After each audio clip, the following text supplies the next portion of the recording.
here we go. All right, ladies and gentlemen, welcome to the final edition of the semester of Raiders on the podcast here, 91.1 WRMU Raiders Student Media.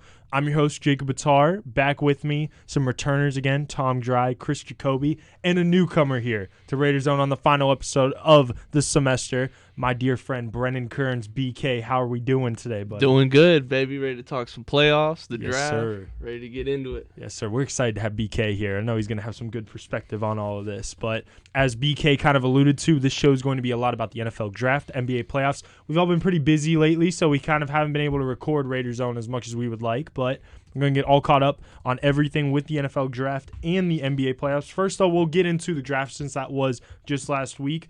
6 quarterbacks, gentlemen, taken in the first 12 picks of the NFL draft. First time that's ever been done in league history. It was Caleb Williams to the Chicago Bears, number 1 overall. Jaden Daniels to the Commanders at number 2.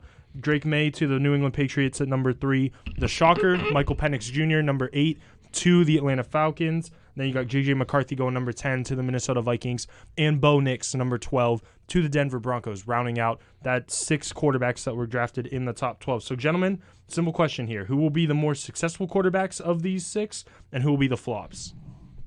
I want to start with Jaden McDaniels. I think that's the most ultra flop of the draft. I know it's uncontroversial, Wow. a little controversial, but he's an athlete, and a lot of times athletes behind the helmet in the NFL tend to rely too much on their athletics and not enough on their analytics of the game and understanding film and stuff like that. You know, Lamar Jackson's kind of the exception. He broke out of that barrier. Obviously, he's the last quarterback in the QB room of that draft. But I think it's going to be Jaden Daniels as the biggest bust. We've all seen that elbow. I'm not convinced. Man, I don't know. I think Caleb Williams is overhyped. He's a weird dude. Wow. Wow, that's crazy. Not a man. That's how he would say it. He's a weird dude. Whoa. All right, he's odd. Jaden Daniels could be really good, but I don't know. I'm not sold on him. Drake May to the Patriots. I really don't know how Gerard Mayo is gonna develop that team as a whole, so I'm not sold on that. But McCarthy at 10, bro. I had him in maybe the second round. Second round? Maybe the second pick of the whole draft. Early second round. I'm an Ohio State guy. Early second round, late first. He didn't do anything. He got carried. I'm not saying he doesn't have potential, but I don't know. I don't really think he has the makings of being a great quarterback. But in terms of that, I think he has the highest ceiling of all of the quarterbacks in the draft. He's at the lowest of them all right now, but he can go the furthest, I think. That's fair. I don't know. But I mean, I like Loki. A lot of people said this was a reach, but I like Bo Nix. Yeah, I agree with you on that. I like him at 12 a lot. I mean, but literally before Thursday, the Broncos had the worst quarterback room ever assembled. It's still not great with Bo Nix, but it's better than it was. Well, the ceiling got immensely higher. Yeah. Zach Wilson. Jared Stidham. Yes. And then Ben DiNucci. Dude, the Pitt grad. The Pitt grad. He played a couple games for the Cowboys in 2020. Yeah. Dude, shout out. Hail to Pitt. But, yeah. I don't know. I low-key, I like the Penix move, too. Well, kind of. We'll get to that. We'll get to that. There's 2 sides to that. But. The Penix was definitely interesting, but I think in terms of Bo Nix, I thought he was going to go higher than that. I mean, he was a really big veteran in terms of how long he was in college football, and he sustained some injuries in his career, but overall he's pretty healthy, and I think locking him into Denver could be a death sentence for his career, but it could also, spark something that a lot of people don't believe in, but I think he's got it. I will say this. I'm not exactly a fan of 24-year-old rookie quarterbacks. Mm-hmm. So, not that I have recent PTSD. Like Kenny Pickett. Yeah. Not that Kenny Pickett's influenced that at all. All right. Yikes. I think for the biggest flop, I don't know. I like all 6 quarterbacks in one way or the other. That's fine. Like I do, but I agree with BK over here. He's spitting. People were hating on J.J. McCarthy, but he's only 21 years old. And I get it that Michigan, they love to run the ball. But McCarthy thrived in play action. He can read a defense, and he has amazing arm strength, and he's accurate across all 3 levels when you watch him play. Like, I genuinely think he can be an elite Pro Bowl quarterback. Then I really am high on Jaden Daniels because of his dual threat ability.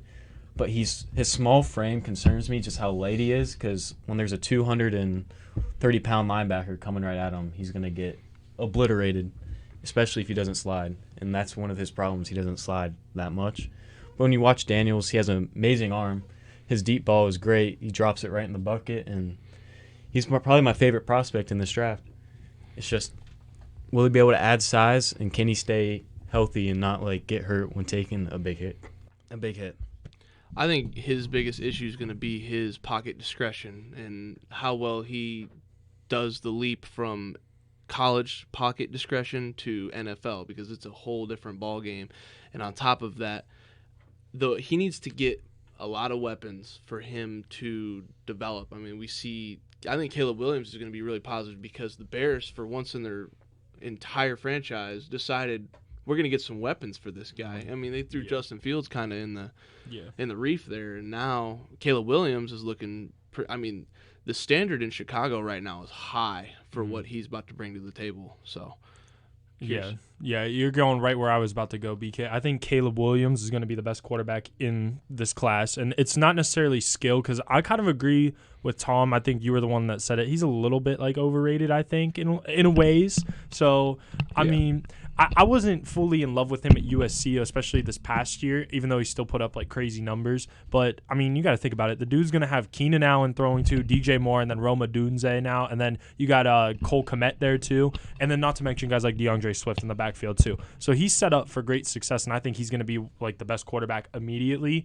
I think down the line, though, I love Bo Nix the most, I would have to say, too, just because mainly Sean Payton. I know Sean Payton kind of flopped with Russell Wilson, but we got to remember what this man did to Drew Brees' career, kind of made Drew Brees the Hall of Famer that he is now today. So I think that Bo Nix and Sean Payton is a great, great duo, and I think that that's going to end up working up well for them. Jaden Daniels, I think, is kind of set up for a little bit of failure because other than Terry McLaurin, who does he have right now that he's throwing to necessarily? I can't really think of anybody that's a super big dog that I would say, oh, yeah, Jaden Daniels is set up for good success. Same thing kind of with Drake May. Drake May's kind of in a crappy situation, but I think Drake's kind of going to be just like a mid-quarterback his whole career. And then we're going to get into like Penix in a little bit here in a second. And then actually, wait, I forgot about J.J. McCarthy too. J.J.'s obviously got Justin Jefferson, but I don't know how that connection is going to go because I feel like J.J. and Kirk Cousins are two totally different quarterbacks right now at least. I agree. J.J.'s got a super high ceiling, but it's going to be interesting to see how they use Justin Jefferson with J.J. McCarthy, in my opinion, because two totally different quarterbacks, Kirk Cousins, J.J. McCarthy, in that regard, I think. Yeah, so. No, you're right. But back to Caleb Williams real quick, and I guess Jaden Daniels too. Like, the two things that probably scare me the most, like when you're looking at the players, like the organizations that they both were drafted to. Yeah, that's very fair. They're not good at developing quarterbacks. Very fair. They're not really great franchises regardless. Like, the Bears are a great historical franchise. Yeah, but they're important, but like they're not great at developing players and being successful long term. Same with Washington, really, since really the 90s. Yeah, but I honestly think Chicago is going to develop Caleb Williams this time around. I know they failed. I don't even consider Justin Fields much of a failure, though, TBH, for, like, a development standpoint. Like, the dude had an injury last year. He came back from the injury, and the Bears were playing great football at the end of last year, I felt like. Like, Matt Eberflus isn't that bad of a coach, and I think he developed Justin Fields enough. Since Justin Fields didn't have Keenan Allen he was throwing to, didn't have, like, DeAndre Swift in the backfield. Like, that's what I'm saying. Like, I think Caleb Williams is going to develop well because he's already got, like, proven guys that he's throwing to. Yeah, I mean, Ryan Poles is actually going to give Williams a chance to succeed. Like, Fields didn't really have that. Yeah, and I know earlier on in these podcasts we talked a lot about Justin Fields and how that, I mean, for me personally, that angered me so much that they never gave him anything and then are like, oh, you're a failure at quarterback when we're giving you not Amon-Ra St. Brown, but Amon-Ra St. Brown's brother, however the heck you say his name, Equanimus or whatever. Equanimus. Yeah, we're giving you him. That's a dope name. Hasn't he had? That is a dope name. That is a dope name. Hasn't he had 3 offensive coordinators in 3 years? Exactly. So. He's set up for failure the whole entire time. How do you memorize an entire new offense as a quarterback and then get comfortable when you're talking about you don't have targets, and Yeah. they're middle of the pack offensive line too. No wonder you Yeah. got a low QBR. I would too. course. Like, Yeah. So would Tom Brady if he was dealt that hand. Yeah. It's a Yeah. really tough scenario in terms of they can't get people to go to Chicago either Mhm. because their fundamental framework for what they're set up and their president and their GM and stuff, they don't do very well in drafts. They don't Yeah. pay people the amount they should be paid. People just end up leaving. I mean, Mm-hmm. look what happened. Brian Urlacher, they couldn't even build around him. They Yeah. had a insane defense, and then, Yeah. I mean, after Devin Hester, it was over. Yeah. I mean, to be fair though, this is probably the best draft they've had in at least a decade. Oh, Yeah. at least. At least the first 2 picks, I would say. The first 2 picks are crazy. Getting a Dunze, he's going to be a Yeah. wide receiver 3 right now. And unlike he could probably compete to be a wide receiver 1 right now with his skill set. At most places. At most places, yeah. Yeah. So, I mean, yeah. There's Good draft. there's no way they could Was a mess this great up. draft. Yeah. But if there's anybody that could, it'd be them or the Browns. But Yeah. you know, Hey. Yeah, But calm all right, down. yeah, we're calm down. We're gonna get into another topic here now, gentlemen. Still on the quarterback talk. We kind of dodged it a little bit because we knew this was coming up. Michael Penix Jr., 8th overall. It was a reach, especially when considering the team. It's the Atlanta Falcons who just signed Kirk Cousins to a 4-year mega contract, really over this offseason. So, a question here: what were the Falcons thinking? And then, when's Penix going to get on the field? How are they going to handle the Kirk Cousins situation? I'll start with this. So Kirk Cousins being 35 years old, right? He will be 36 when the season starts. I think they look at this and they go, we can get Kirk Cousins. This is a guy who fundamentally is who you want mentally as a quarterback. He's a family man. He's not out partying until 3 in the morning. He's got a very strong faith in the public. he goes to Coles. Yeah, that. He goes to Coles.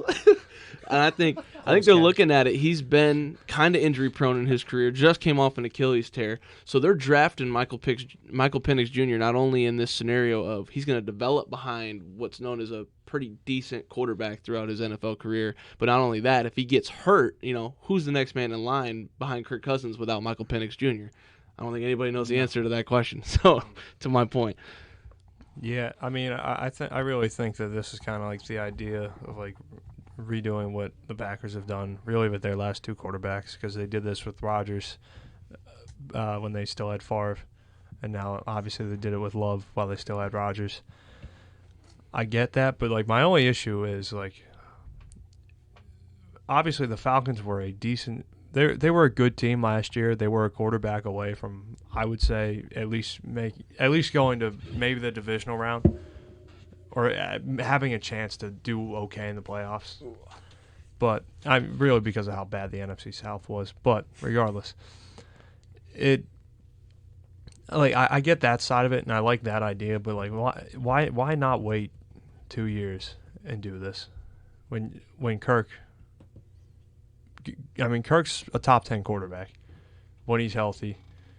He can win you some games. So I don't know if you really think you're that good, you're not drafting your next quarterback. I got to get this out of the way. Kirk is a prime game manager. He's not a great quarterback. He's a great game manager. He will keep you in the game and give you enough to win. I don't know if he is the answer in Atlanta, even with Kyle Pitts. I hate that we use game manager as like an insult nowadays. That and like a system quarterback. I hate that. If you're a system quarterback and you can manage the game, you're giving your team a chance to win, which is really like, I feel like that should be the expectation of not a guy like Mahomes, but like most quarterbacks. Like, just don't mess up and give your team a chance to win. I think Kirk's probably the best of that. Is he overpaid? Maybe. That's not his fault, but like, I get that idea, and I get having like a solid backup, but I don't know. It just, if you really think you're that good overall, I'd want to build up as much as I could and go back to this in a year or 2. I know you just said something about solid backup. They got Taylor Heineke still on the roster too, and I think Taylor Heineke is low key a dog. Bro, I think he's a dog. I didn't even he's good. think about that. I didn't even think about that. I think he's a solid quarterback. I hate this pick. But this is what, because I wanted to chime in for what y'all were talking about with Kirk Cousins. I think Kirk Cousins is a top 10 to top 15 quarterback. Like, I don't think he's like one of those quarterbacks that's like, I need to go pay him $180 million like how he just got paid. I think that was absurd, and that's why I don't understand the pick at all. And then, Tom, I know you were mentioning that they want to go after like the Packers model that they had with Jordan Love. Here's the difference between the model. Jordan Love sat 3 years, and he was still 24 years old whenever he started his first NFL game. Like, as, okay, yeah, you're that dude. Michael Penix is already 24 years old right now. And I feel really bad because I love Michael Penix Jr. Like, I think Michael Penix Jr. could have possibly won the Heisman last year. I think he honestly had a very, very strong case for that. Not that Jaden Daniels wasn't deserving, but Michael Penix Jr. brought his team to the national championship game. Like, he's a great quarterback, and I feel bad that this is how his NFL career is going to start because I think he could be a very good NFL quarterback. But I just think he's put in a situation right now where it's just going to be messy. It's going to be all the attention is put on that guy, like, for whenever Kirk Cousins' time is done. I personally don't think Kirk Cousins is going to play out his full 4 years in Atlanta, whether that be they cut him, whether that be they trade him, or whether that be he retires. Because like how BK mentioned, he's already 35 years old and he's coming off a major injury. So I understand, like, you want a young quarterback, but my goodness gracious, like, why would you take that pick? And then the NFC South is so atrocious right now, I still think. Like, even though Baker Mayfield and the Buccaneers, they looked good and they are going to come back and they'll probably be fine, it's wide open. If you're Atlanta, you already have weapons on offense. You got nobody really stellar on defense. And guys like Dallas Turner sitting right there, that Latu guy, the DN sitting right there as well. Why don't you use a pick on that to try to win the NFC South right now with Kirk Cousins, who's a win-now type quarterback? So that's what I don't understand. So I'm looking at Kirk's contract right now. So he has $100 million in guarantees total. 90 of that comes in this year and next year. And then there's only 10 in 2026, and there's nothing in 2027. So after looking at that, and like you mentioned, like, he'll probably be 38. I doubt there's a way he actually plays out the entirety of the contract. Not a chance. If he falls off in 25, like, majorly, I don't think he will. Mm-hmm. But if he does, or he just decides to walk away, that has to be how they're thinking. They have to keep that in mind because there's no guaranteed money. Yeah. They can't expect him to play this whole contract out. But then here's the thing. You're going to give Michael Penix Jr. like all this time to sit, and then he's going to be like 27 years old by the time he's starting his first NFL game. So, like, it's one of those things where it's like, dude, like, he's not that young of a quarterback. Like, if he's a younger quarterback, like, I know Chris is pulling up, like, these ages right here. J.J. McCarthy, we just pulled up a little bit ago, is like 20 or 21 years old. He'd be a prime example of, like, yo, sit and then, like, come in when you're 23 or 24. Penix is going to be like 27. He's going to be close to 30 years old by the time he's starting. Especially if you compare Kirk Cousins to J.J. McCarthy, like, personality-wise, they are very, very similar. They are very caring, like, individuals. They seem like family. At least J.J. McCarthy seems like he'd be a family man if he had one. But to bounce back to Michael Penix, nobody's talking about this dude has 2 career-ending injuries that he's sustained, transfers from Indiana to Washington, and balls out. NFL, we're prone to injuries, so they have what arguably 2 quarterbacks at the helm that are both have sustained multiple career-ending injuries that they've had to come back from. And as anybody that's sustained something like that, you're not the same. Not to mention, Michael Penix Jr. has had a shoulder surgery on his throwing shoulder, and that concerns me as well. How long, you talk about you don't get your first start till you're 26, 27. How long is your longevity with your muscles and your joints and things if you're going to go your whole career and not have another one? I really doubt it. I'm concerned about that factor, too. That is a big concern. And, like, when you're looking at Cousins' contract again, they can designate him as a post-June 1st cut after 2025, which would save him $45 million. So if they feel like Penix is ready to take the reins, but like you said, that is a concern with his legs. It's like 2 career. He had. Were they both at Indiana? Yeah, they were both at Indiana. 2 of those injuries is. And a third one, that would just honestly probably end his career at that point. Recovering from 3 major surgeries is difficult to do. I want to correct this, though. This is from MSN.com. Michael Penix suffered 4 consecutive season-ending injuries. I'll find them. Keep going. But all right. I know 2 were like his ACL. Yeah, 2 of them were the same knee ACL. Okay, that's what I was pretty sure about that. But yeah, as for Cousins, they'll be able to get out of this contract once he's 38 years old. So I don't think that's a big issue. But like you said, Penix will be 26, 27 around that time. And how old was Brandon Whedon? Like 29, 30?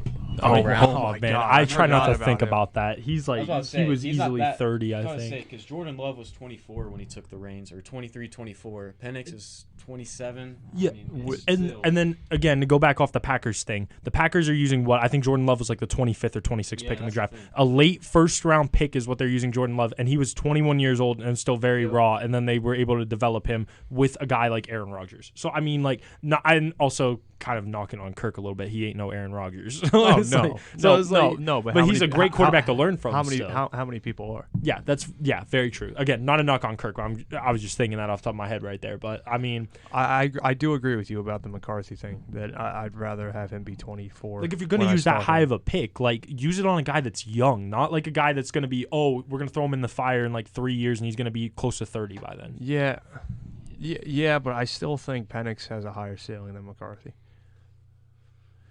I mean, I don't know.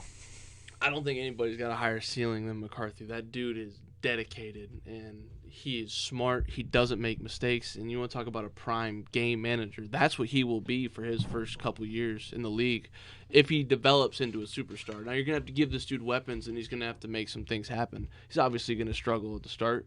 Most do. He's very, very young, but he's got that attitude. And I hate Michigan. I'm an Ohio State guy till I die. And I hated McCarthy when he came in. But I'm going to tip my cap to a dude who looked so poised in so many games, went around, and he won a national championship with, which is probably one of the tougher teams that have came through Michigan in the last 30 years. But that being said, J.J. McCarthy knows if he has the guys around him. Look at his record through high school and college. The dude doesn't lose. He's a born winner, and he will just go in there and minimize mistakes. And you build him a solid foundation with a good running back, solid defense, some good kickers. I see him making the playoffs at least. Yeah, I mean, a lot to talk about with the quarterbacks, as we could tell by opening the segments with it, but great talk. But we're going to kind of wrap up the NFL draft talk here just a little bit. We're going to talk about guys now from a team perspective. Who do you think had the best draft? Who do you think had like more of the head-scratching picks? And then overall biggest steal of the draft? I don't listen. You guys may say I'm biased, but I knew you were going Steelers before the show was even. Dude, I was typing this up and I'm like, Tom's going Steelers. This is my favorite Steelers draft class in probably a decade. I'm serious. I want to ask you because Ramsey Reith, obviously off the podcast, said that earlier today. What do you like the most about the Steelers? Troy Fautanu is a dog. I wanted Mims, but that's fine. He's a dog. We need a tackle. The offensive line, so like they did patchwork maybe 2 years ago with like Mason Cole and those guys. Dude, this offensive line feels completely different now to me. Like because it is, but I feel like the ceiling on this is so much higher than any of those free agent signings from a couple years ago. Zach Frazier, I think he could be really good. All he has to do is be better than Mason Cole, which, let's be honest, that's not very difficult. Roman Wilson, he could be good. I don't know if he'd be wide receiver 2 or wide receiver 3, but regardless, I'm here for it. He could definitely develop over time and become solid. Peyton Wilson is a third round. He was one of the country's best linebackers, and the only reason that happened was because he was hurt. That's literally it. Like if he wasn't hurt, he definitely would have been a higher, probably round 2 pick. But he just got hurt. But if he can stay healthy, he's going to be a dog. Mason McCormick, I like that. I think guard depth. Obviously, like I mentioned, like our offensive line's been mid the last couple of years, but I'll take it. I'm here for it. Yeah, I think the only thing that we still really need to focus on we can't really address it now unless we make a trade, but I'd like to see another corner. But outside of not getting a corner, I love this draft. Speaking of corner, though, that leads right into who I thought, which was Quinyon Mitchell, baby. Oh, yeah. Oh, yeah. No, from Toledo. Oh yeah. I will say the Eagles were my number 2. The Eagles are my number one. They had a They're- great draft. They're number one. They were fantastic. I'm in a rebuttal between the Chiefs and Philadelphia. I think Philadelphia wins by a slight margin because I think that dude, in terms of steal, like he came from a smaller school, wasn't the best well known. That dude is a dog. I mean, he is going to really impress a lot of people. He's going to have an X factor in Madden here in 2 years, and we're going to be talking about him. But to get to the Chiefs, the speed that they just gave Patrick Mahomes, now he basically has 2 Tyreek Hills sitting at the helm over there. I mean, not exactly Tyreek, but It's boy, not fair. those dudes are fast, and he has got a cannon, and we should be scared because we're going to go really quickly from loving Patrick Mahomes to hating Patrick Mahomes very quickly. I don't know. If you already hate Patrick Mahomes, you already hate Patrick Mahomes, but I was rooting for him against Josh Allen. I don't know about you guys. Oh, I wasn't rooting for him against Josh Allen, but I was rooting for him against the 49ers because I love to see the AFC team win. I love AFC to assert the dominance, you know? Yeah, and to the degree I'm with you. Yep. But for best draft, I mean, there's a lot of good drafts. I'm a big Browns fan, but Pittsburgh had an amazing draft. But they're not my number one. Philadelphia had an amazing draft. Kansas City. Here's the thing. It's hard to grade a draft when you don't see the guys, obviously, on NFL field. So you normally come back a few years later. But as for now, what I see, probably the Chicago Bears. I mean, Caleb Williams, Rome Odunze, you put them in a great situation. They're probably going to thrive in their first year. But they got one of the biggest steals in the draft. He was the guy I wanted to fall to the Browns. In round 3 at pick 75, from offensive tackle from Yale, Karan Amagaji. I probably He is a G. I butchered that, but I wrote about him. I was looking at some of his tape and everything. He has excellent strength, which includes like excellent balance, explosive first step, and quick footwork. It allows him to get a good initial leverage on the defender as he uses his hands to turn, move his assignment out of the way. And he possesses excellent athleticism and versatility. He has raw power, and he's probably raw in general. He needs to develop, as Ryan Poles said. He's going to take a few years to develop, but he will probably be a starting offensive tackle in the league in a few years. The biggest thing is just the competition he played against in the FCS. I believe that was most of their competition. But yeah, he has room to improve, especially in like the second and third level run blocking. But I think he's going to be a stud. Like he was like an offensive tackle I wanted the Browns to get. 6'5", 323. It's you can coach a lot. He's a big boy and help him out. But pure size alone, he's probably going to do just fine. I'm still trying to figure out how we got a white cornerback drafted. Oh, how we not hit on that? I'm really stunned. Oh, That's why I think the Eagles had the best draft. Because they drafted a white quarterback. No. Is that what you're saying? Chill. I didn't mean that. No. Cooper DeJean and Quinyon Mitchell. I don't know how Cooper DeJean fell out of the first round. I get it. He had injury history, but Cooper DeJean was a baller at Iowa. And I think the Eagles, one of their biggest weaknesses last year, a lot of people are kind of talking the offense kind of got predictable or whatever. Like, they had their struggles down the stretch, which is valid, but their corners were getting torched last year towards the end of the year. Bro. James Bradbury, great corner all time, but he's getting up there in age. Same thing, C.J. Gardner-Johnson's a little bit of an older type of dude. Kevin Byard, who they traded for, he ended up being kind of an older type of safety corner, whatever you want to call him, whatever you want to play him as. They all ended up kind of being older, so they needed youth in that secondary, and they got 2 of the best corners, if not the 2 best corners in the draft there. I think, personally, I'm going to go off more of head-scratching ones here too. I think the Tennessee Titans had a very head-scratching draft to me, at least in their first pick. J.C. Latham's going to be good, I think, as an offensive lineman, but what I don't understand is Will Levis showed a lot of promise last year. You got Rome Odunze that's sitting right there for you at 7, and they're just we're going to pass up on him. And albeit, you do have Calvin Ridley. You signed Calvin Ridley. You got an aging D-Hop, but all their other wide receivers, I honestly think they don't have any other wide receivers that are that are anything to write home about. So I would have taken Rome right there in that one, and that kind of got me scratching my head. Another thing too that I kind of wanted to touch on for a first round, at least, the Raiders.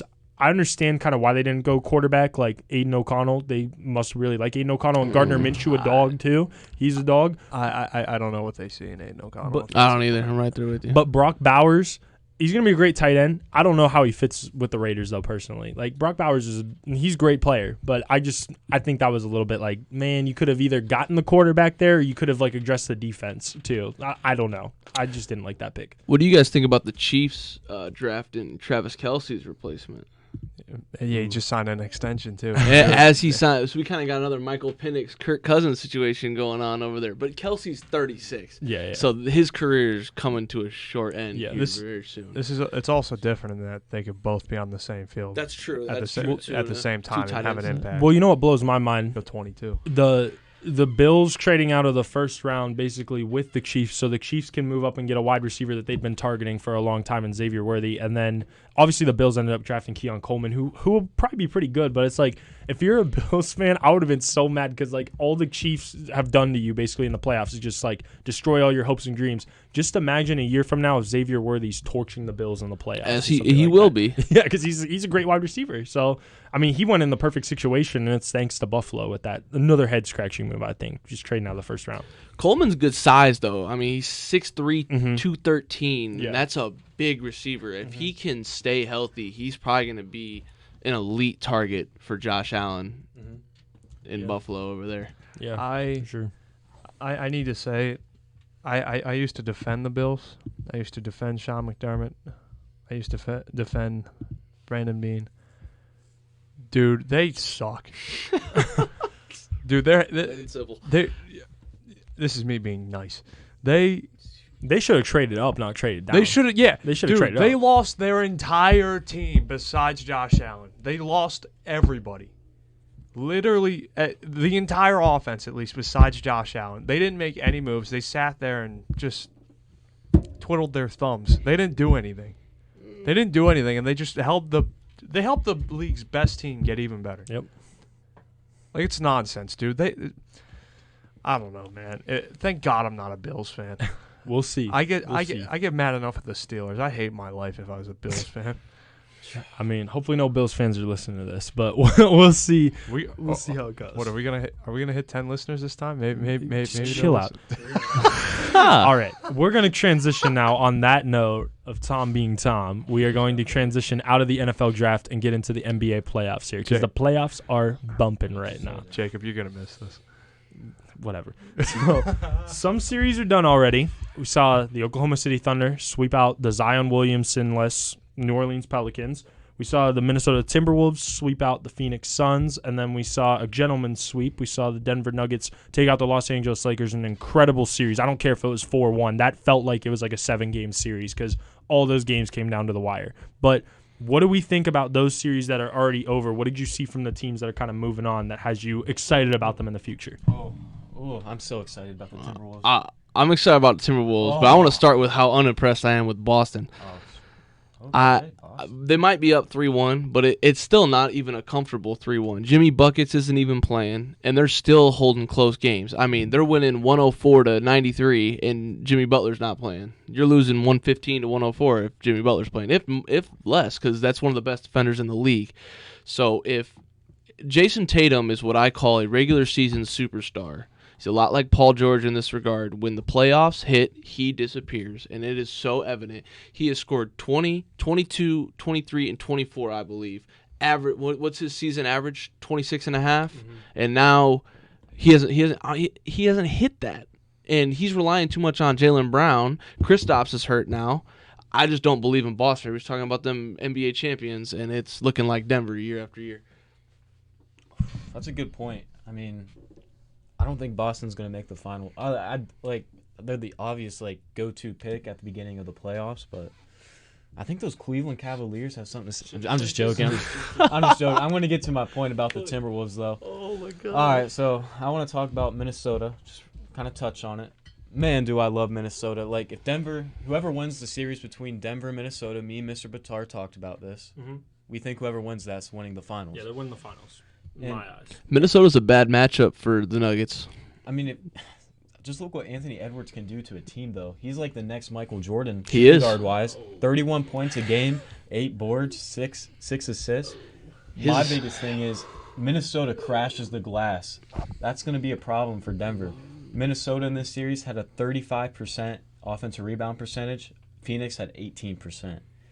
3-time Defensive Player of the Year, and Rudy Gobert as well. Gobert. That holds Jokic to at least below 25 a game. McDaniels. Look at Jaden McDaniels. He strapped up Devin Booker. He held Devin Booker to 4-12 shooting, and he held Bradley Beal to 1 of 5 each time he matched up against him. Jaden McDaniels is an All-NBA defender. He's a great matchup, and he can lock down any guard or even any forward, I would say. I put it on the record. That's by far the best defensive team Yeah, in the NBA. Just by looking at them. I mean, you don't even need to bring up the stats. You can just see it.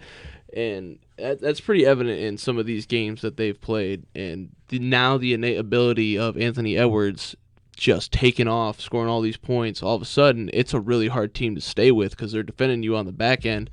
And you give this team, I mean, their average age might be 24 years old. They are young, and the young in the playoffs goes well and doesn't go well at the same time. You know, you need your veterans, obviously, but I feel like they've got that a little bit in Rudy and Cat and even Mike Conley. I mean, that dude is 32. I think he's older than that. Yeah, he's like 36. He's old. I mean, that dude played with Evan Turner. Like, yeah. So He's a great veteran point guard. I think that's something to look for. If the Minnesota makes it out of the West, you know, we might be seeing Ant's first of many chips, I think. He'll be 37 this year, Mike Conley. Yeah, he was playing with Greg Oden. He was Greg Oden. Yeah, he was Greg Oden when they went to the Final Four. But yeah, you're right. This is what I'll say. Like, y'all are spitting on like Minnesota. Like, I agree with everything Minnesota. What I don't agree with, not Michael Jordan. He ain't Michael Jordan. But Anthony Edwards is great. And this is like, I'm happy for Ant, because if you're like a basketball casual, you might not like appreciate Anthony Edwards that much because he's in Minnesota. It's a smaller market. Now that he's on the national stage playing in the playoffs, doing his thing. I mean, this is how Ant's been playing like for the past year and a half now, I would say. Like, his confidence at an all-time high. Minnesota is very, very scary. But Denver, to me, I mean, the way that they handled the Lakers, like, just trailing as much as they did in that series, and then they just showed, like, yo, I mean, because Denver did not play their best basketball, I don't think, in the first round, but they were like, yo, even not at our best, like, we're still going to come from behind and we're going to beat y'all, like, because of that playoff experience. A healthy Jamal Murray, and that's a big healthy Jamal Murray, is unstoppable. But Jamal's a little bit banged up right now, but he still was able to gut it out against the Lakers, hit that game-winning shot to end the series. Denver is incredible, and I think Denver is definitely a team that if they get past Minnesota, like how Kris just said, like, they are going to win the finals again. Like, I genuinely believe that with all my heart. And then Oklahoma City, I want to touch on Oklahoma City a little bit too.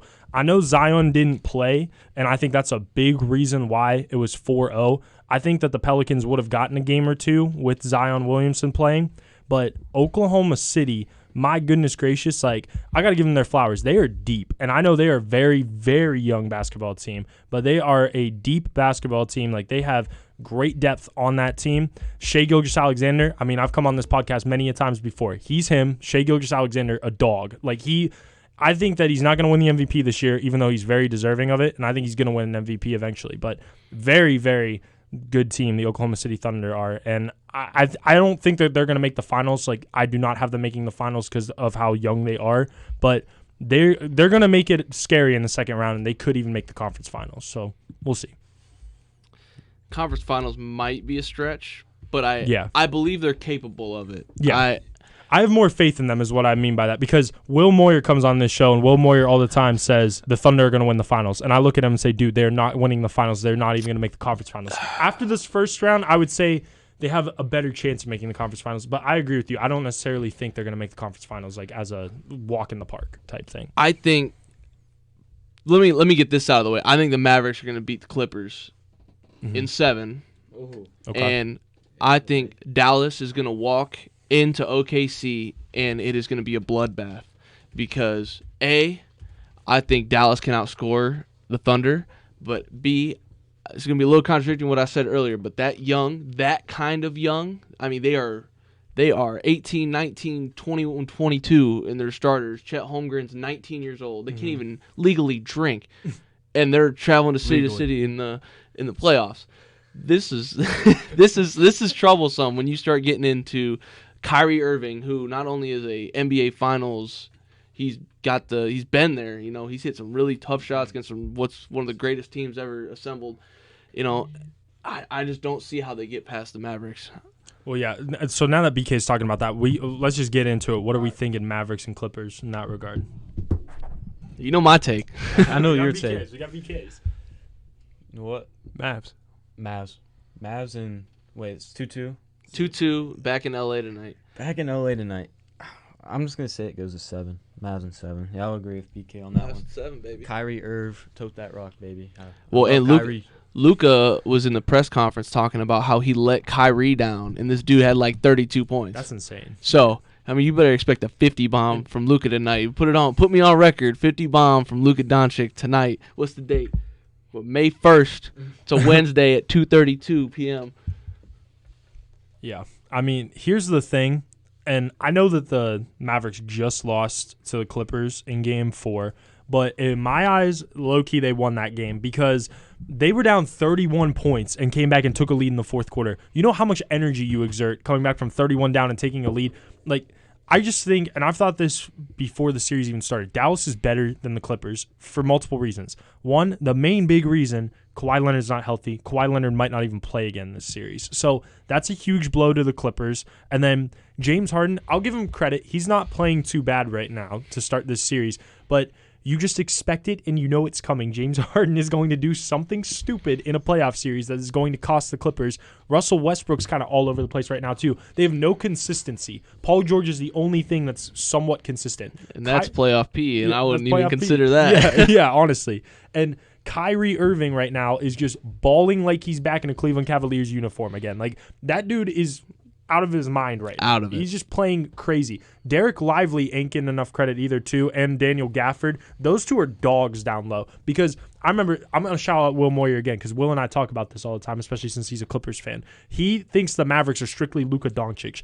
You got to watch them. They are not just Luka Doncic. Kyrie will take over. Then Tim Hardaway Jr. might come in and hit a clutch shot. Derek Jones Jr., a lot better player than I thought he was. Like, he'll come in. He'll play good. They're big men. Very, very good. Dallas is complete. Dallas is very scary.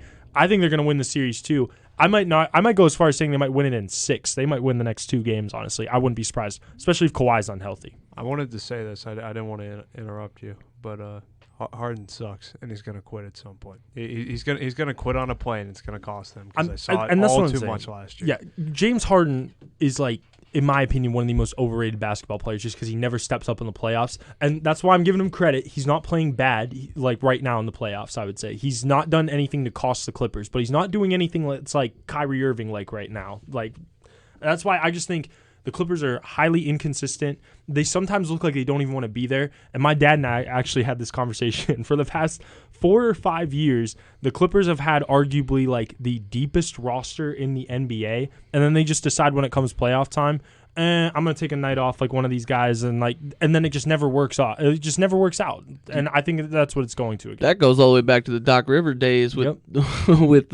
yeah. I know too much about Oop Doc City, Rivers. baby. Yeah. He knows too much about Doc. Yeah, I don't know what it is with the Clippers, but that's just the vibes I'm getting from them. Do you think Harden's a Hall of Famer?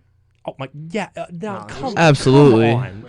He's a top 75 player of all time. I'm not saying James Harden. I'm saying because this is the thing with NBA talk.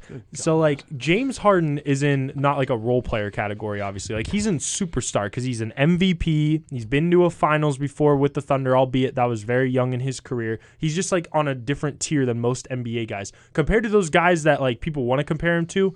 He's not, in my opinion, like I wouldn't put James Harden in like a top 25 or anything like that, or like a top. I don't even know about a top 50, honestly, which is that's probably a stretch a little bit. No, but it's not.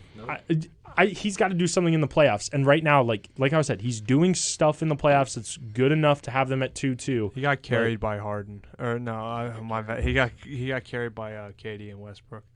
Well, I'm not faulting him for that, bro. He was like in his second year in the NBA. Okay. He barely had a beard yet.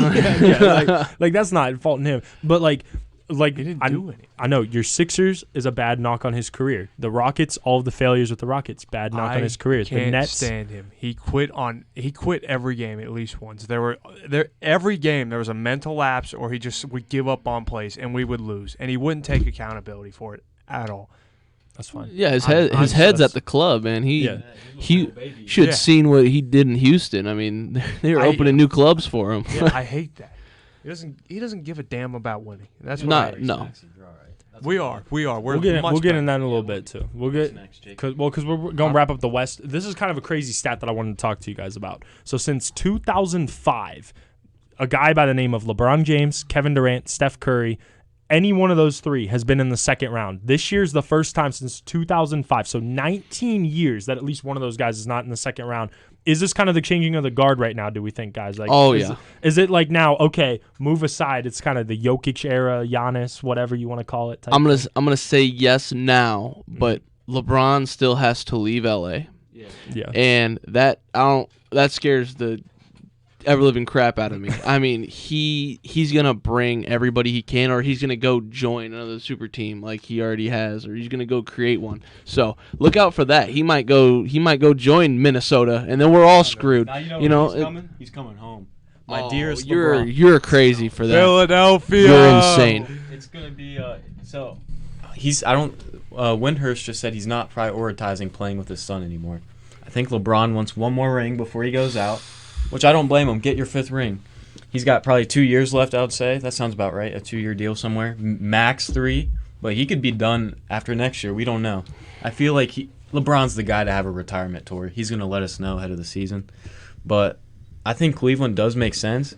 It would make sense for him just to come back home, finish his career here. And Jacob, can you please talk about how much LeBron loves Cleveland over the other places? I mean, okay. You were talking about I was talking about it earlier. You were getting excited. Well, no, Chris and I were talking about this earlier. So he leaves to go to Miami, right? Like the first part of his career. And he even mentioned it, which is what I'll give LeBron credit for. Like when he came back to Cleveland, he didn't say it was a mistake because it wasn't a mistake for him to go to Miami. I mean, for crying out loud, he went to 4 NBA Finals appearances in a row and won 2 of them. So he got the rings, but he said like he never felt like he was super close in Miami just because he was away from home and he didn't like how he ended things. So then obviously he comes back to Cleveland. I mean, we know the story. He wins the championship. He's a hero. Like, he's still a hero in Cleveland. He's always going to be a hero in Cleveland. Goes to Los Angeles, and I genuinely feel like in Los Angeles it's just strictly like a business move. Like, he's just going out there because he's got his media company, he's got everything, all the opportunities out in LA. Again, can't fault the guy. He won a championship out there. I mean, other than that, like he won a he won the Mickey Mouse ring. Thank you got the Mickey Mouse. It's a toilet bowl, but sure. I still think that's a real title, but that's a whole different topic. Without all that fan, we can't get into that. We'll be here for another hour. Yeah, that's a whole different one. But I mean, he just feels. I agree with Chris. I think he's either going to be a Laker or he's going to be a Cav because the Cavs have been the only team that I feel like truly embraces him, and it makes sense because it's his hometown. What, Tom? Can we do a whole episode dedicated to stuff like that where we debate like if those are real? Can we have wild trade proposals? Can we do that? And Y'all about to leave, aren't you? Well, I got another week and a half. I mean, I'm here. I'm here for a while. I'm leaving as soon as this women's lacrosse game ends in a Mount victory. Well, I guess this is more for you next year, and you too, if you keep coming on the show. Like, absolutely. Can we do stuff like that, Chris? Would you be down? And Jacob will be a special guest. Yes, sure. Yes, admissions counselor. All right. Okay, so let's go. Dude. But I want to wrap. But I just want to talk about real quick too. Kevin Durant. Kevin Durant's cooked in Phoenix. I don't care what anybody says. That dude's cooked in Phoenix. He might retire, dude. Yeah, he should retire. He should retire. Like, Phoenix is going nowhere, and Kevin Durant's not going anywhere in Phoenix. Like they're not gonna fix that at all. Dude, so he's done. He might pull a snake move though. I mean, he had a good year. He might. He did. He had a great year. He had a great year. Rate was down. Like, I get it. There's 2 other stars, but he's cooked in Phoenix. So he's cooked. He's leaving Phoenix for sure. He's not gonna do nothing in Phoenix. Dude, the fall off for Phoenix is crazy considering they were in the finals. It's because they have 3 years ago. Matt Ishbia is a terrible owner. That's why. He comes in and cleans house. Why would you clean house when you got a team that was just 2 wins away from winning an NBA championship a couple years ago? It's not like Robert Sarver was exactly a great dude. No, I'm not saying he was. Yeah. No. Okay, Ishbia over Sarver, yes, like, obviously. But Ishbia from a basketball perspective, this is what ends up happening. These owners that come in and think, oh, I know basketball, and then, like, James Jones, for example. He's a national champion. Well, no, but I love James Jones because obviously he helped my Cavs win a championship. But then as a general manager, that dude built the Suns back up from literally nothing into going to the NBA Finals. And Ishbia comes in and is basically putting all this pressure on James Jones of like, nah, that core you drafted, let's trade all those dudes for Kevin Durant right now. And then what other little bits and pieces and scraps you have left over, let's trade it for Bradley Beal, who's got the worst contract in NBA history, in my opinion, right now at this point. Terrible. That was terrible. Bradley Beal does not deserve that money, and it's just so nauseating that he's making $50 million a year. Dude, he's the terrible. He's the NBA equivalent of who am I thinking of? Adam Jones? No, not Bro, Adam I don't Jones. think there's an equivalent of him. I think he's one of one. Like, this is a horrible contract. I can it's think not of one. Adam His name's Jones. Kirk Cousins. Oh, It is close. It wasn't Paying Ad- way too much It for a wasn't little Adam job. Jones. Who was the dude that played for the Orioles that was terrible and hit like 150? Chris Davis. Chris When he Davis, had like that's those what it couple was. home run years. Yeah.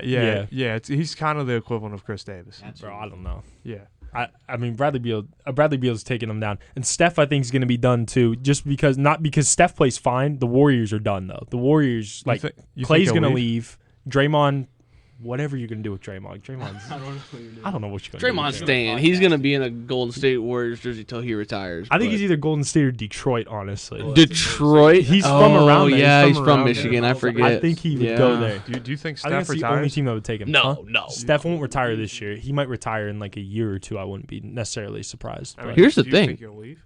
No, No. Steph's not leaving Golden State. Never. no. He's going to retire in a Golden State jersey. Yeah. Just I for mean, he's his not- legacy he won't leave Golden purposes. State. Yeah, but we thought that The would happen dynasty with- is over. They could but- make yeah, some but- moves, though. I mean, people love to go to where superstars already have their regime, and people who wouldn't want to play for that coach either. Yeah. And you get Stephen Curry on the side. Mm-hmm. I would say, I would say don't count him out yet. I think there's a lot of free agents to come here in the next couple of seasons, and they might want to join a veteran like Curry in a dynasty like Golden State. I wouldn't put it past them. Yeah. I mean, we'll see. It's crazy, though. First time in 19 years that none of those guys are in the second round of the playoffs. That's absolutely wild. But we'll touch on the East here now. BK kind of mentioned it a little bit earlier, but the Celtics are up 3-1 right now on the Miami Heat. But Kristaps Porzingis, he's out with an injury right now, at least for Game 5, which is going to be played tonight at the time of this podcast being recorded. But he might be out for an extended period. We've seen Kristaps before get these types of injuries. So the Celtics' title chances, what are they without Kristaps Porzingis? Well, I think they win this. I think Cleveland's going to win the next series. They'll match up with Cleveland pretty well, do just fine. Where you run into issues is if Philadelphia beats the Knicks, which that series is now coming to a close very quickly. I mean, it's tight ball games in there. But you also got to remember what happens if Milwaukee somehow wins out against the Pacers, which I don't believe will happen, but you got to remember the center builds that are going to come along. You have to then face Nikola Jokic potentially in the finals if you make it there. How are you defending that? I just don't think they have any big play to defend some of these center-dominant teams. Yeah, and I think Jason Tatum just needs to be better. Yeah. 100%. Like 6 of 16, 5 of 14 the last 2 games. His best game shooting was 10 of 20. Before that, 7 of 18. He's got to be back to that regular season Jason Tatum that was in. He wasn't an MVP favorite, but he was in talks. Like, you can't deny it. He was probably top 10 in MVP. He'll probably finish top 10 in MVP voting, which we'll find out soon, I believe. Mm-hmm. But regardless, yeah, Jason Tatum has to be better if this team wants to make the finals. Or even, just to even make it there. Here's the thing. People say, especially Celtics fans, it's the Celtics year every year, but they always blow it somewhere.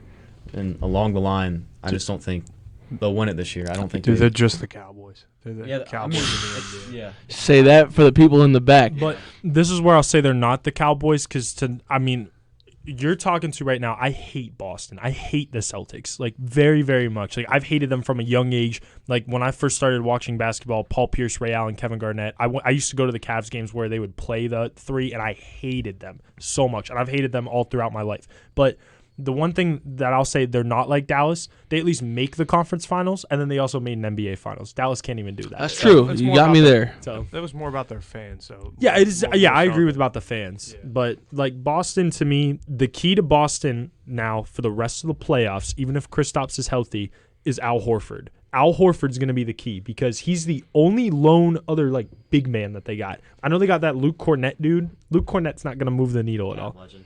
Yeah, he was on the Cavs for a little bit.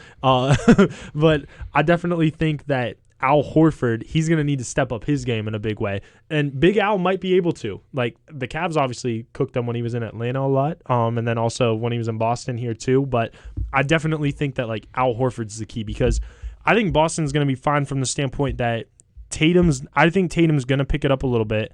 I think Jaylen Brown's going to be okay. Derek White balling out. Like, Derek White's playing well right now. And then Drew Holiday's got that vet experience. Like, those four I'm pretty confident on.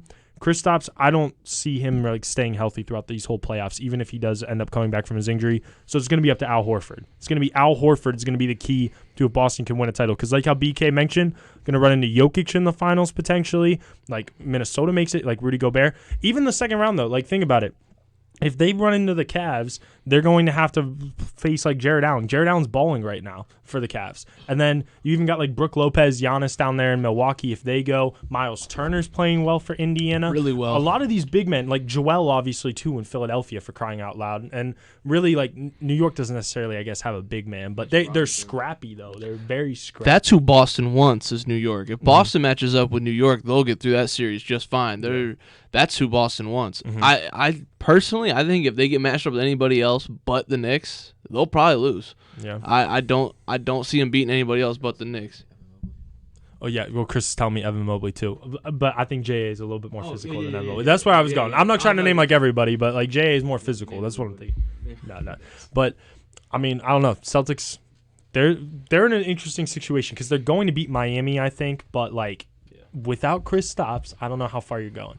But going away from Boston, before we get into, obviously, Tom's Sixers and then the Cleveland Cavaliers as well. It's kind of like the more favorite teams. Let's talk about the other series in the East first. Milwaukee and Indiana. It's 3-2 Indiana right now. No Giannis, no Dame.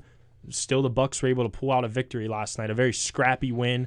Pat Beverly was talking his stuff. Like, it's just a typical Milwaukee type thing, especially with Patrick Beverly in that regard. But Milwaukee's so up and down this year, and their season is on the brink of being eliminated. Giannis and Dame might come back, but it's not really looking like that. How do we see this series playing out?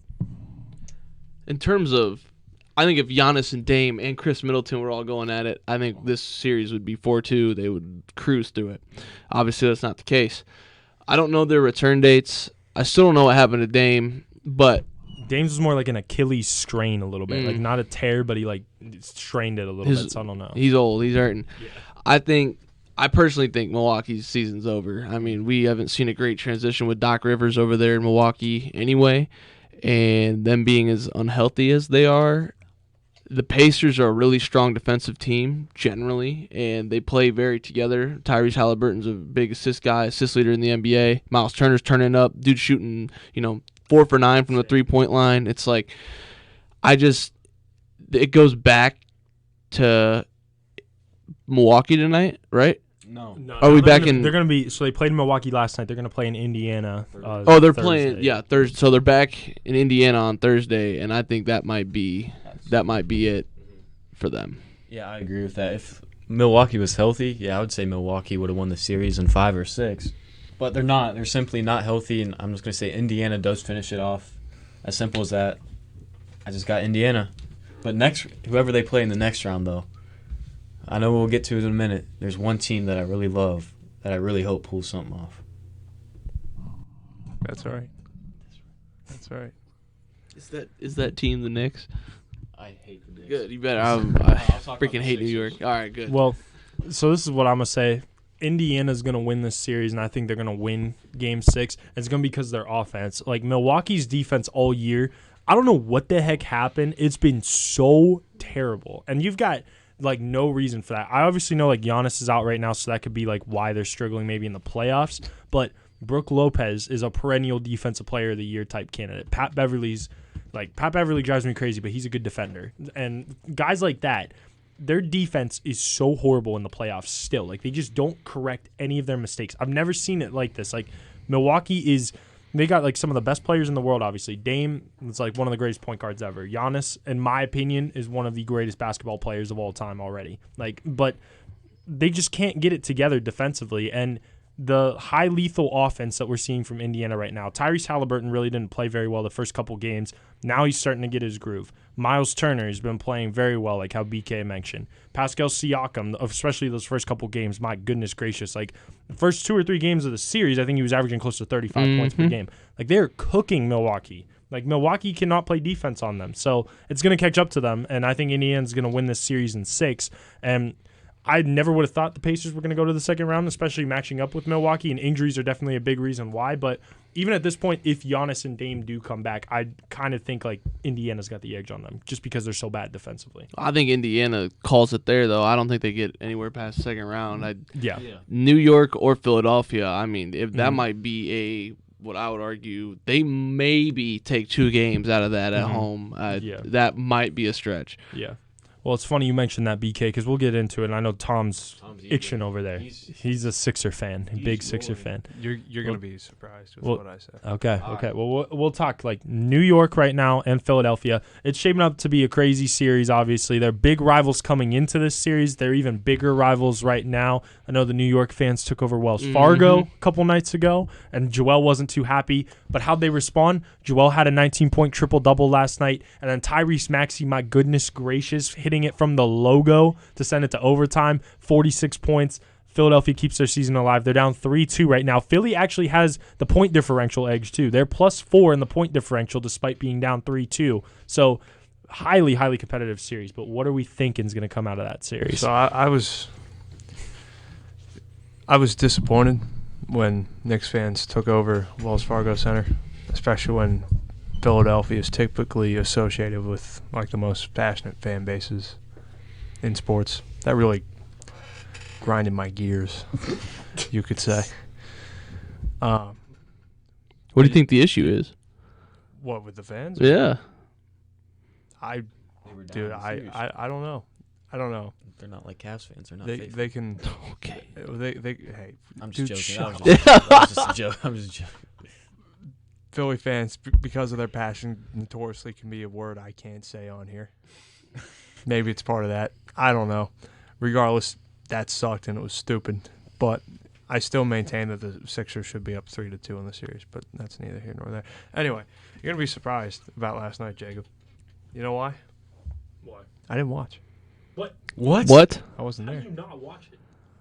I was in Erie, Pennsylvania. Oh, okay. I couldn't watch. Business. You know what?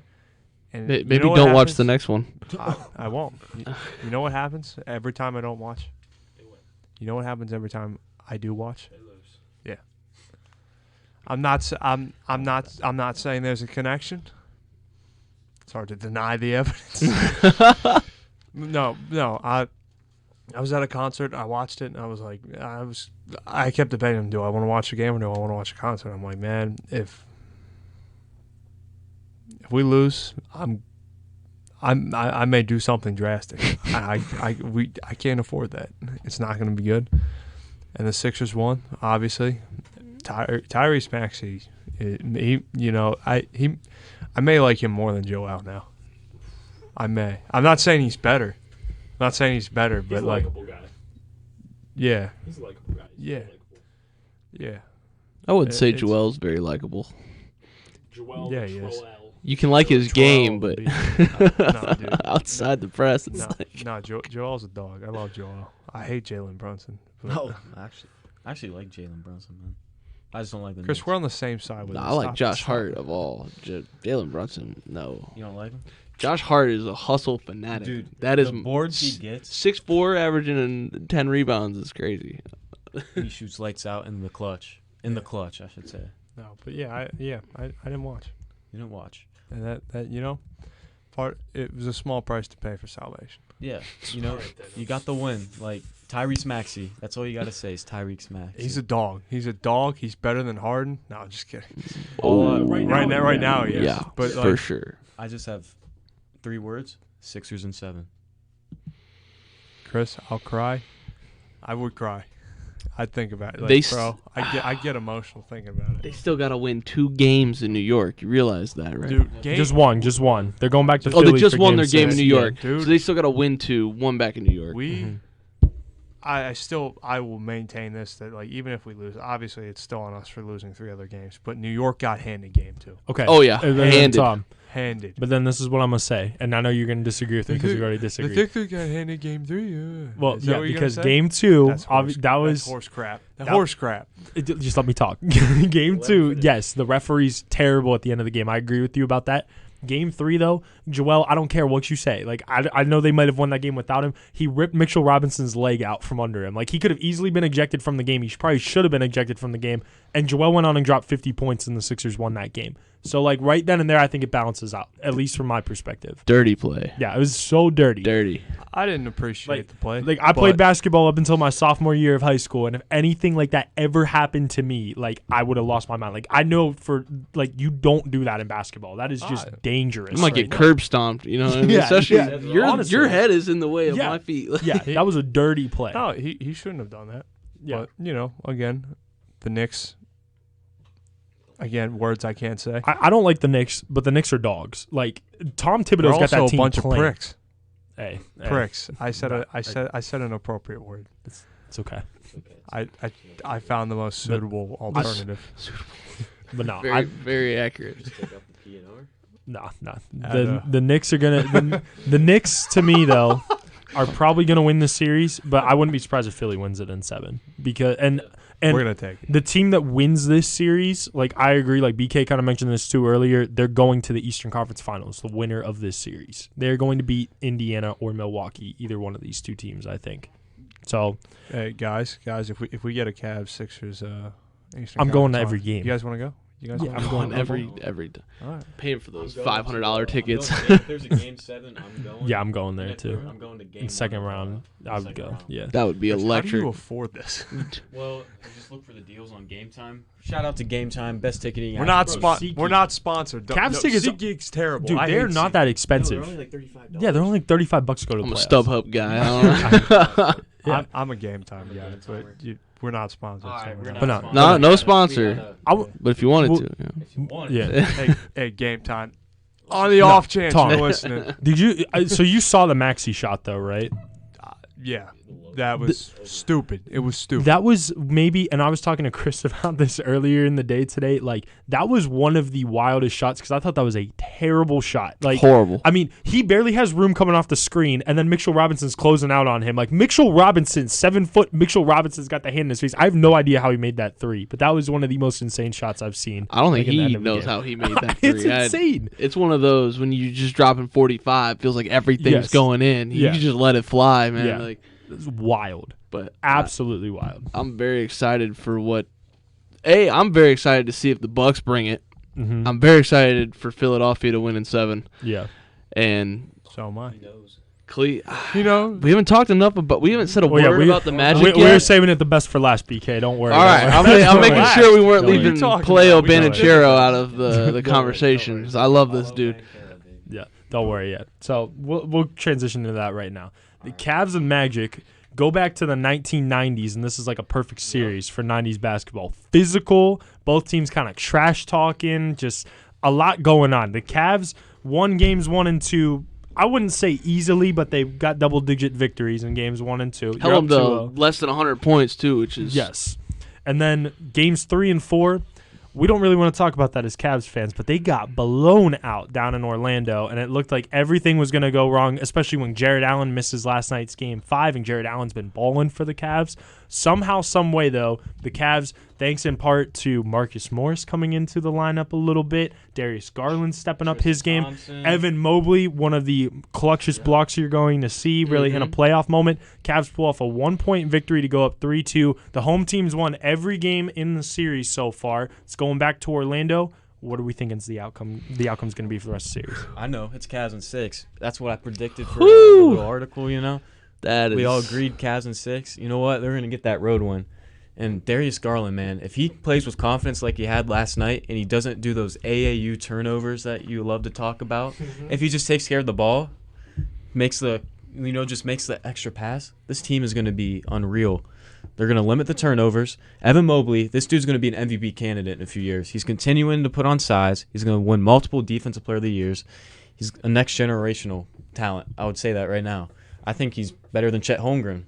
I will say that. I think he's got a higher ceiling than Chet Holmgren just because of what Mobley offers on the defensive end. It's something that not even but aside from Victor Wembanyama, Mobley's going to be a top two big. I will say that. I'm making that clear right now. Evan Mobley's going to be an MVP in 6 or 7 years. You know That's what? He's going to win 2 ludicrous. MVPs, It's 4 obscure. Defensive Player of the Years. ludicrous. He's going to go into the Hall of Fame. Enough about Evan Mobley, Jared Allen. Chris, what do Hopefully- you smoke? Hopefully he's Call back for public Game 6. relations. We need to drug test this guy. Hopefully he's back for Game 6, Jared Allen, and play Marcus Morris more. Get that George Niang in his minivan looking build out of the rotation permanently. Don't like you we did dare last talk game. bad about George Niang. I love Niang as a person. No. We could talk bad about George Niang. He's shooting like 10% right He's now. not even This- shooting 10%. I don't think he's made a 3. Oh, he was No, good. made a three. Oh, he did? made Oh, that's garbage right. time. It wasn't He was garbage. good. He was good in Philly. Come on, Yeah, man. he was good Come in the on, bro. regular season here and there, but playoff time, this dude just turned into- Playoffs? I don't know. I'm just saying Cavs in 6, and I'm very confident. And we scored over 100 points. Second time only in JB Bickerstaff's coaching career that we've scored over 100 points in a playoff game. I think Are you it's a wild serious? statement. Yes. They're doing it again in Game 6. I think the offense is going to score about 110 points, and they're going to win like 110 to 103. I Benchero with 39 the other night, and Cleveland still gets the win. I don't see how the Magic pull it out. But I'll say this. Cleveland cannot have a night like they had the other night, scoring less. If they score less than 100, they lose. I mean, it's as simple as that. Yeah. You will not beat. I don't think they're beating Orlando in Orlando without scoring 100. Yeah. And on top of that, I don't think you want to give Orlando Game 6 going back to Cleveland. That is going to, not only does that put a damper on Cleveland even if they do win, because now they got to walk into Boston and handle Boston accordingly, and they're tired after a 7-game series. Boston just got out, Yeah. predominantly maybe in 5. So I think it's important that Cleveland take care of business now, Yeah. and instead of if they go into a Game 7, it's going to be a really either tough second round for them or a really, really tough Game 7, which they potentially could lose. I don't think they will, but Paleo, he's been playing out of his mind. Paleo. Paolo. I like Paleo. Palomalu. Troy Palamalu. Bro. Palamalu in the C gap. Bananchero. We need to shout out one person, though. One person real quick. Mr. Daryl Ely. Screw you and your Magic. That's all I got to say. Oh, Pay, We're ops, baby. Coach Ely, pay me, please. You got to come back so I can get on the payroll. All right. Coach Ely ain't paying you. All right. Are you serious? Yeah. No, you're kidding. Oh, shout out my boy Coach Ely. Honestly, I think he had listened to it. I doubt he listens every time. But Chris. he has listened before. All right. Send him the link. Let's get Coach off. Let's Ely, get off we the gotta pay. talk. Let's get We off the gotta- pay. I want my money, man. Where's my money? Chill. Magic is 7. I'm just kidding. Go Raiders. Whoa. Whoa. All right. Don't say that. I need paid. Yo, okay. I could talk for 2 hours straight about this series and how much it's agitated me as a Cavs fan. Like, I cannot take it. You're having fun, I can tell. John Blair Bickerstaff. I am glad that Mr. JB finally got his head out of his butt and he's making some decisions over here. I don't know Jacob. how Oh. in games 3 and 4 you look at how terrible, and I mean terrible, George Niang was playing, and you're just like, 25 minutes. He's no, a dog. no. George Niang is not a dog. He didn't even Marcus play Morris. in the last one. There. JB Bickerstaff must have been looking at my Twitter mentions that I was throwing at the Oh, Cavs. gosh. I kept saying, put in Marcus Morris for crying out loud. Marcus Morris had 12 points last night and hit a clutch 3, and then clutched up on a rebound on Paolo and defense. Marcus Morris, this is He a got the perfect seatbelt. series for Marcus Morris, and I thought that from game 1. Marcus Morris is a physical basketball player. This is a very physical series. He's a veteran. So Marcus Morris, to me, last night was the MVP. Obviously, to Evan Mobley's block. Darius played well. Darius did not play his best game still, I don't think, last night. Darius came out. He had 17 of his 23 points in the first quarter. That's great for Darius. But then, again, you only had 23 points for the rest of the game. He's only scoring 6 points through the final 3 quarters. But, like how Chris was mentioning, he wasn't doing these boneheaded turnovers that he does all the time. And that's what I really liked about Darius Garland. Yes, just play controlled basketball. Donovan Mitchell has not played well in this series. I don't care what people say. For Donovan Mitchell's standards, he is not playing well. Especially at from the all. 3-point line. It's Exactly. been horrendous. Yeah, he went scoreless in the second half in game 4. And that's not the only reason why they lost. I mean, for crying out loud, you scored 29 points in the second half. Like, you're going to lose every single time. I don't care. But Donovan's not playing very well. Jared Allen and Evan Mobley have taken massive leaps, I think, though, from last year against New York. They were getting bullied last year against the Knicks. J.A., even though he didn't play last night, he's been the best player for the series for the Cavs. He really has. He's gotten double-doubles left and right. He's just playing very physical down there. He's really grown. Evan Mobley, defensively, dog. Offensively, he's had his ups and downs in the series. He's getting there. But Evan Mobley's the type of guy, when you have Donovan Mitchell, Darius Garland, and J.A. scoring, all Evan's got to do. Isaac Okoro's he's non-existent in this series. But last game, though, he had a few threes. Dude, he shot 2 for 10 for the game, I'm pretty sure. Dude, okay, whatever. We're getting off Isaac. Going back to the point about Mobley. Mobley's the type of dude that if he's going to give you 12 to 15 points per game, but then is going to give you like 12 to 15 rebounds on top of that, and then he's going to give you a couple blocks and steals, you don't need him to go crazy. And Evan, he played perfect last night. Like, I think he played very well last night, obviously to help them win. He had the game-sealing block. Like, that's Evan Mobley's game. Just let Evan Mobley be Evan Mobley. Like, everybody's got to stop with the pressure on him. Like you, for crying out loud, bro. Don't say he's an MVP. Like, I know in 6 or 7 years, but don't put that type of pressure on him. He doesn't need to be that type of dude. He can be. I agree. He could be a defensive player of the year. I don't necessarily think he's going to develop into an MVP ever. I don't, but I think he's going to be a defensive player of the year potentially. I just think Cleveland's not deep enough. I think they are. We're not getting to the conference finals. Maybe. If Donovan Mitchell starts playing Donovan Mitchell basketball, you're very likely to get to your conference finals. I just think in the coming years, next 2-3 years, you guys need to get some really solid bench play. Mm-hmm. Really solid bench play. I think Marcus Morris should be coming off the bench as a 6-man. There's not a doubt in my mind. Yeah. But a good pickup for them, off the top of my head, I don't really know who would be a good off the roll, but they probably need some better shooters coming out. I mean, I love Karis LeVert. It's a great off the bench guy. This series, but he hasn't. Right, I was just about to say he's not playing well right now. Yeah. So I think if they could get some deeper bench play, they will be a finals team in a couple years here. Well, this is their problem too, and Strus played well last night. Max Strus played well, but Strus and Niang are the big signings of like, hey, here's your help with like the depth issues that you were just talking about and shooting. Neither one of them are playing very well right now. Like Strus played well last night. He did play very good, but the other 4 games, I mean, like he was. I think Strus, you take away he had a great night from the 3-point line, 4 of 10, but he's also 6 of 13. Mm-hmm. A lot of his shots that could be going to somebody else who's probably going to hit it at a higher rate aren't going to them, which is a factor because in the playoffs, Max Strus isn't who you want pulling up from the 3-point line all the time.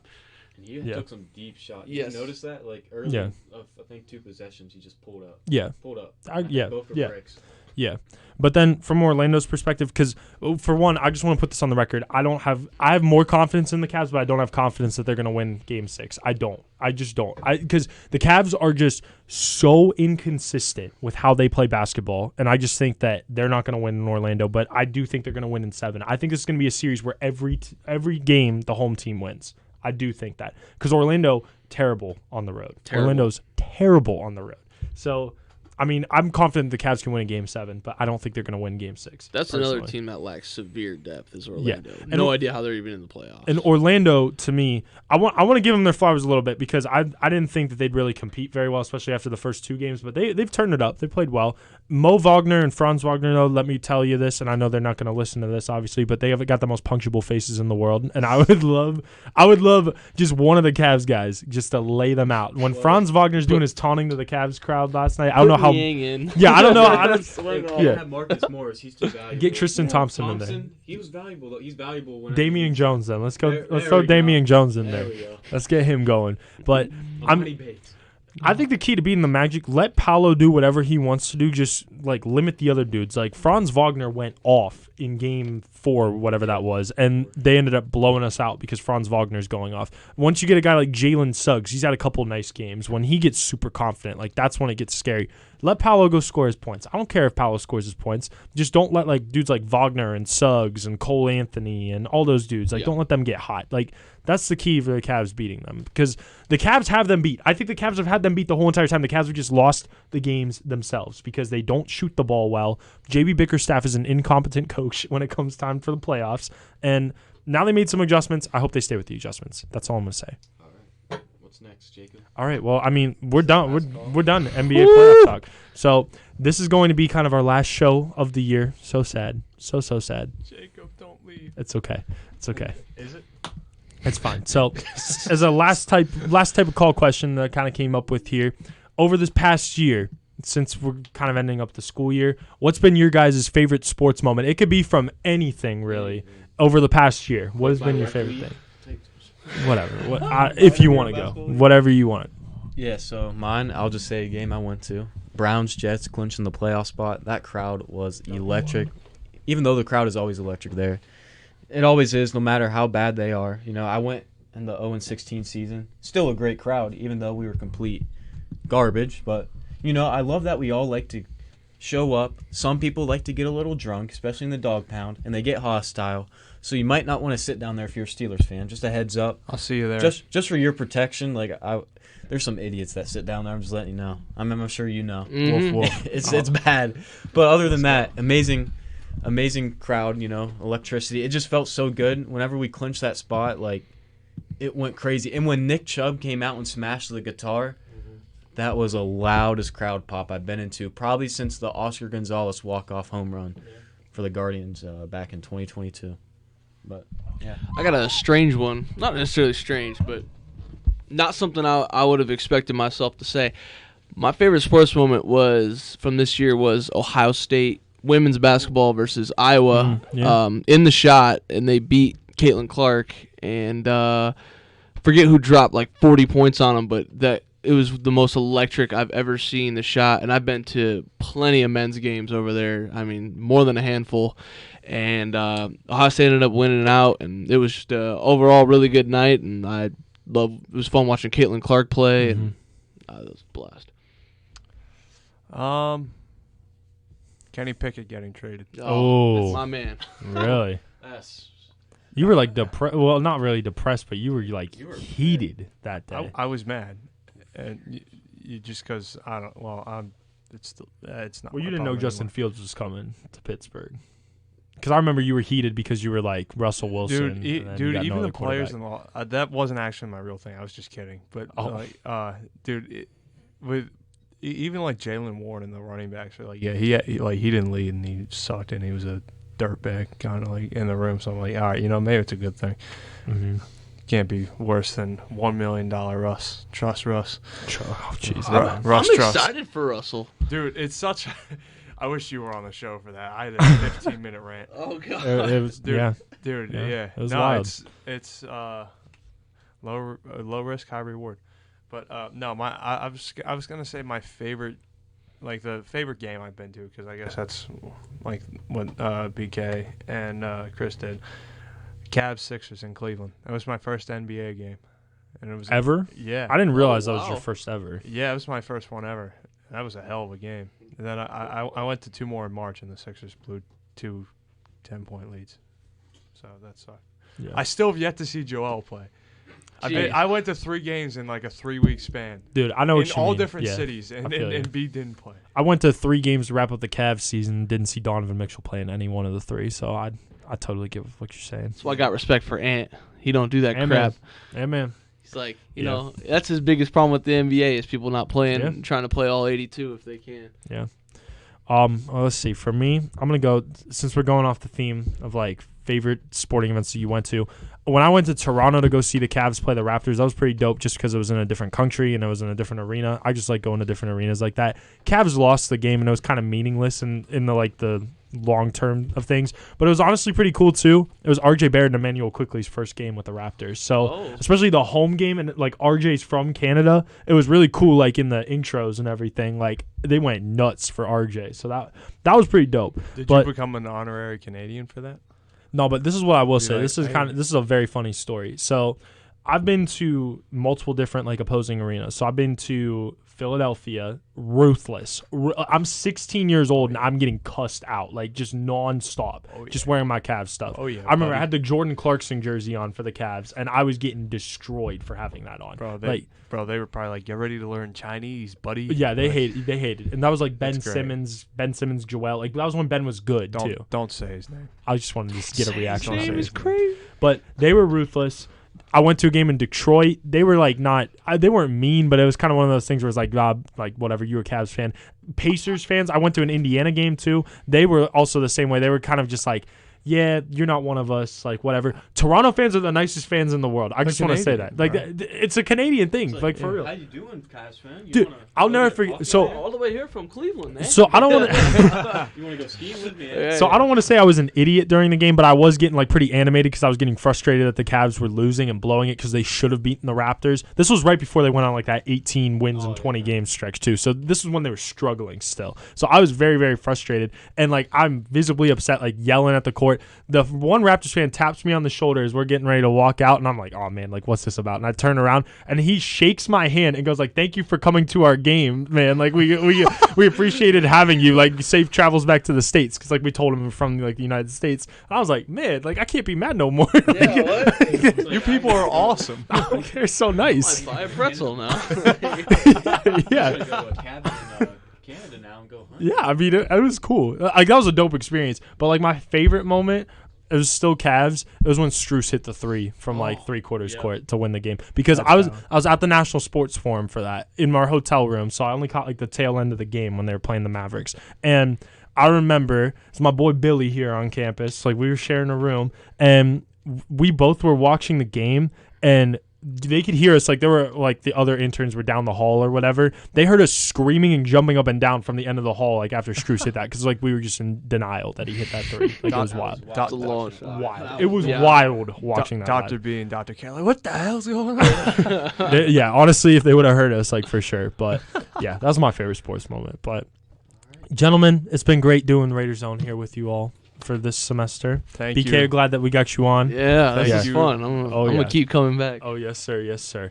But BK, I'm happy you're here. yeah, Thank you. I Sincerely appreciate that. from all the Raiders on. Thanks. Yes. We love you, People, Jacob. Yes, thank you. You Love better you be- all. You better be Keep guest it going, starring. man. love you all. We're love getting you all. back here. I'm gonna miss y'all very much. You're but coming back. Yeah, we'll come back. I'll come back for a couple episodes. Better. Let's do it. I will. All right, we're signing off from Raider Zone. Thank you all for listening.